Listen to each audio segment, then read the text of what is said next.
สอน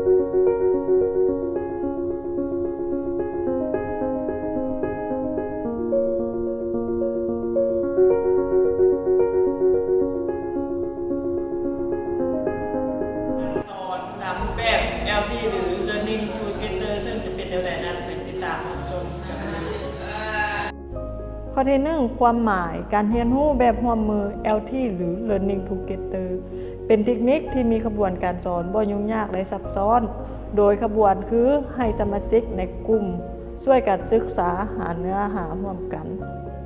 โดยกำหนดให้แต่ละคนมีบทบาทหน้าที่ช่วยกลุ่มในการเรียนรู้และสรุปคำตอบร่วมกันเป็นผลงานของกลุ่ม โดยสมาชิกในกลุ่มมีการกำหนดเป้าหมายร่วมกันช่วยเหลือซึ่งกันและกันเพื่อให้กลุ่มประสบผลสำเร็จ 2. จุดประสงค์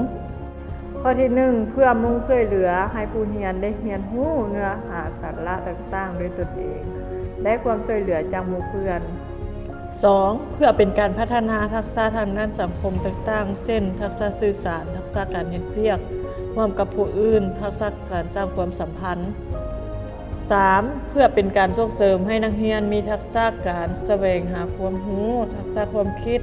การแก้ไขปัญหาขั้นตอนวิธีสอนแบบ LT จะมีอยู่ 4 ขั้นตอนคือ 1. ขั้นทบทวนความรู้เดิม 2. ขั้นเข้าสู่บทเรียน 3. ขั้นนำเสนอ 4. ขั้นสรุปและประเมิน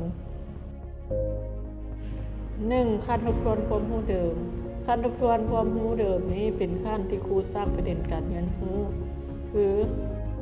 เป็นหยังในฤดูหนาวจึงเกิดไฟฟ้าบรรจุได้ดีจากนั้นให้นักเรียนพร้อมกันอธิบายปรากฏการณ์ดังกล่าว1 หา 2 ผลเพื่อกระตุ้นให้นักเรียนมีความพร้อม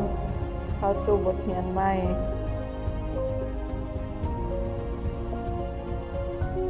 2. ขั้นเข้าสู่บทเรียนคือมื้อนี้เราจะมาเรียนวิชาฟิสิกส์ศาสตร์ภาคที่ 2 ไผภาษาอังกฤษข้อที่ 6 ไผภาบรรจุข้อที่ 1 การค้นพบไผภาบรรจุเมื่ออาจารย์เสนอบทเรียนแล้วอาจารย์ก็จัดนักเรียนออกเป็นกลุ่มตามความสามารถคือเก่งกลางอ่อนจากนั้นครูก็ย้ายไปกิจกรรมให้นักเรียนและอุปกรณ์การทดลองเพื่อจะได้ปฏิบัติการทดลองให้แต่ละคนในกลุ่มมีหน้าที่บทบาทช่วยกลุ่มคือผู้ที่ 1 อ่านโจทย์ผู้ที่ 2 ฟังขั้นตอนผู้ที่ 3 หาคำตอบและผู้ที่ 4 กวดคำตอบจากนั้นให้นักเรียนปฏิบัติการทดลองไฟฟ้าบรรจุที่ดูดกันจากนั้นก็เริ่มทดลองไฟฟ้าบรรจุที่ยุกันและเมื่อทดลองแล้วก็ให้สรุปผลการทดลองใส่ใบกิจกรรมที่อาจารย์ย้ายให้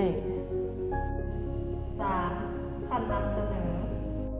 เมื่อนักเรียนสรุปผลการทดลองแล้วให้นักเรียนต่างหน้ากลุ่มละ1 คนขึ้นมารายงานอยู่หน้ากระดานจากนั้นแล้วส่งเจียบันทึกผลการทดลองให้ครู 4. ขั้นสรุปและประเมินครูเป็นผู้ประเมินการเฮ็ดเวียกของแต่ละกลุ่มโดยผ่านการรายงานของกลุ่มและกวดเจียบันทึกผลการทดลองกลุ่มที่ได้คะแนนหลายก็ได้รางวัลหรือบันทึกไว้เป็นคะแนนเสริม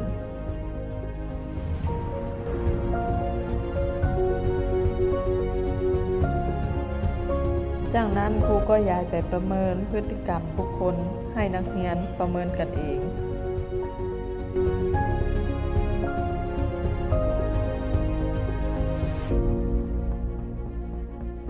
เมื่อประเมินแล้วให้นักเรียนเอามาส่งให้ครู